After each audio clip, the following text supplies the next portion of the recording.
Hey guys, it's your boy Justin here on a Sunday. It is hot. And when I say it's hot, it's hot. I'm not saying Texas hot, or Florida hot, or California hot, but it's hot here in Madison. I want to talk to you about working in a team. Now, when I say a team, it's not a sports team, it's a team that you worked with in middle school, high school, college, even your job. I'm going to talk about 6 points, 3 today and 3 next weekend. Today's topics are communication, collaboration, and coordination. Now, communication involves being clear and concise about what you want and what the expectations are.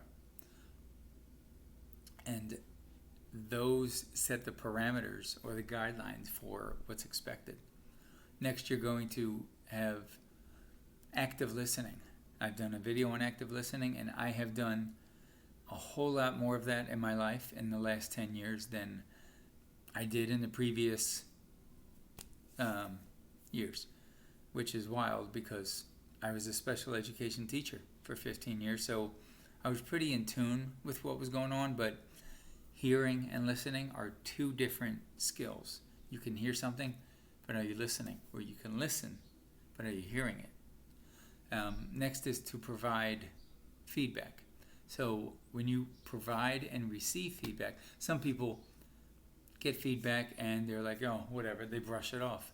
But other people receive it and acknowledge it and hear it, and then they internalize it.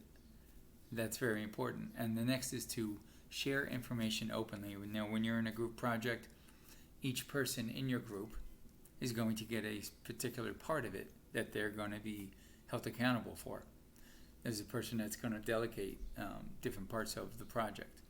So when you share information openly, that means there's no judgment, there's no rolling your eyes, there's no sighing, there's none of that. You have to take the information given, see how it can work best in your group, and if you all decide that this information is not going to work out for anything in your group, then you move on. The next part is collaboration. Now, this is when you all work together. There's 4 points I want to discuss within this. You have respect the individual's strengths, share the workload, be supportive, and work together towards common goals. Now, when you respect the individual's strengths, you also respect their weaknesses. You can't say, John, he can't do whatever, and Susan, she can't do this. You respect everything that goes on in that group, and you try to empower your group members. You try to encourage your group members, regardless of if you know their strengths or weaknesses. The next is to share the workload. Sometimes if everyone's get 25%, right? There's 4 people in a group. Sometimes you might do 26% because you're helping John, who you know has a deficiency in whatever skill that is. And you want to obviously complete this project and you want to help out. Now, at the job I have, I'm a order filler and at a warehouse. And at the end of the day, we have to clean.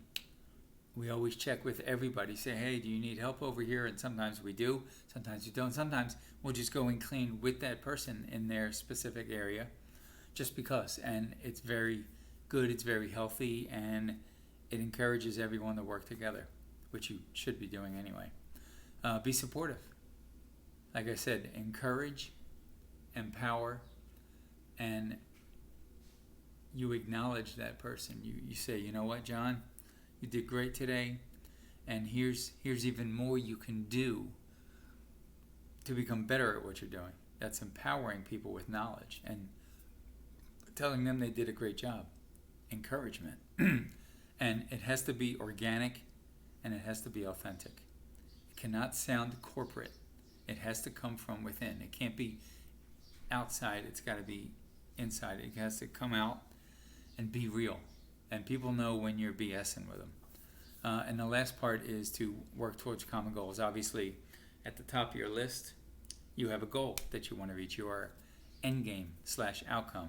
And you're all working towards that. So again, if you have to lean into another person's section, or they have to lean into yours, it's okay. It's not that they're doing bad or slow, and it's not that you're doing bad or slow.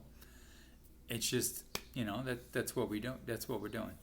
And the third part is coordination. Now, there's 4 points I want to talk about. We establish clear roles and responsibilities. You set deadlines and milestones. Manage meetings effectively and be flexible and adaptable. Now, when you set clear roles and responsibilities, it's 4 people in a group. You're doing this part, you're doing this part, you're doing this part, you're doing this part. Okay?